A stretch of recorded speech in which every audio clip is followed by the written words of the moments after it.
Herkese merhabalar. Ben Huri. Huri Metek Mutfak'ta kanalıma, mutfağıma hoş geldiniz. Yemelere doyamayacağınız harika bir çorba tarifi ile geldim. Tarifimize hemen başlayalım. 200 gram kıyma, 1 adet ufalanmış bayat ekmek, 1 adet kuru soğan rendesi, tuz, karabiber, pul biber, kuru nane, 1 adet tam yumurta. Tüm malzemeyi elimizle yoğurarak toparlayalım. Ne kadar güzel yoğurursak köftelerimiz dağılmaz.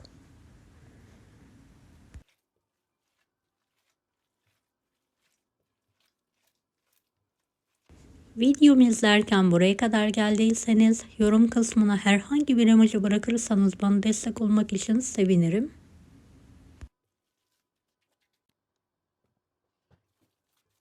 Köftemi 5-6 dakika olacak şekilde yoğurdum.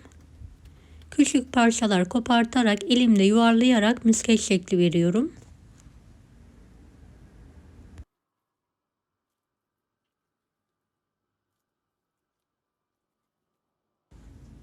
Evet, hepsini aynı yöntemle hazırlamaya devam edelim.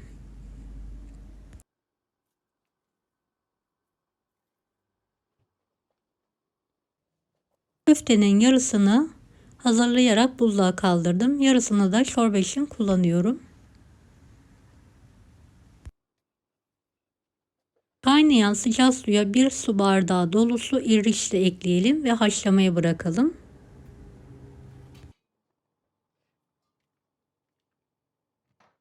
Dört yemek kaşığı yoğurt,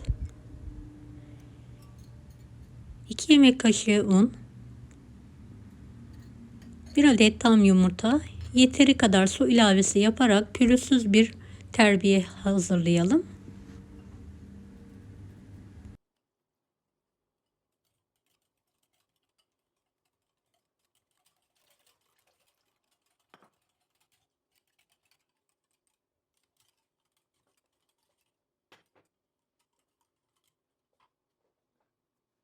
Evet, erişteler piştikten sonra suyundan terbiyeye birkaç kepçe ekleyerek karıştıralım.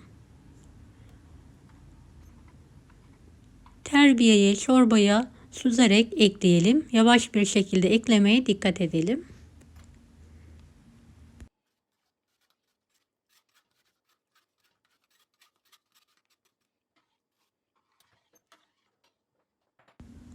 Çorbamızı sürekli karıştırarak kıvam alana kadar pişirelim.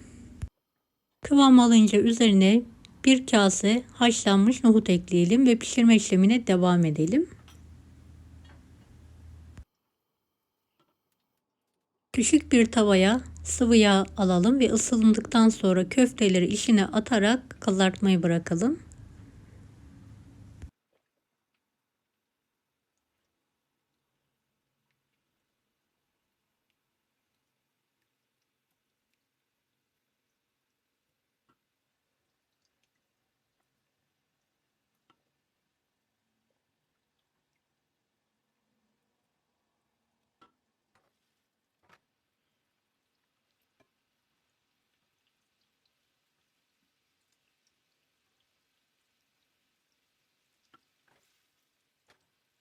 Köftelerimizi yüksek ateşte kontrollü bir şekilde kızartalım.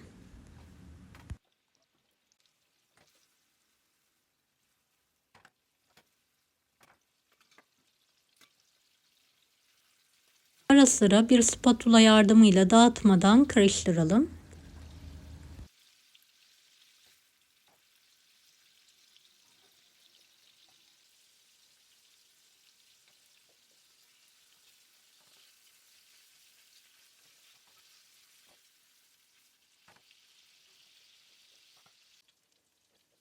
Köfte kızarınca 1 yemek kaşığı dolusu tereyağı alarak eritelim.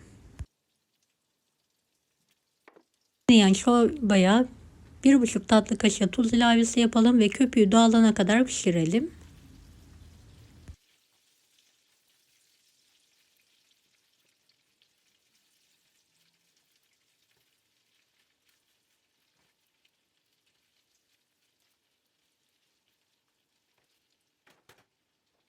Yağ eriyince üzerine 1 yemek kaşığı kuru nane ekleyelim ve kavurma işlemine devam edelim.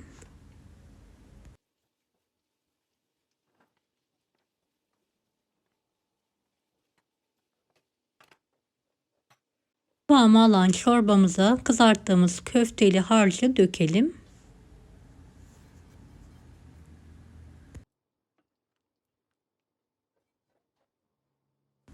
Evet, şöyle bir kıvamını göstermek istiyorum. Altını kapatarak servise hazırlayabiliriz artık. Gördüğünüz gibi bol malzemeli, doyurucu, muhteşem bir çorba oldu.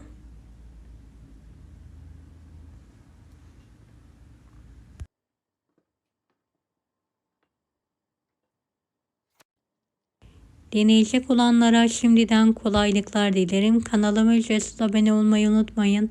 Bir dahaki videolarda görüşmek üzere. Allah'a emanet olun. Hoşça kalın. Daha farklı tarifler için bunları da izlemeyi unutmayınız.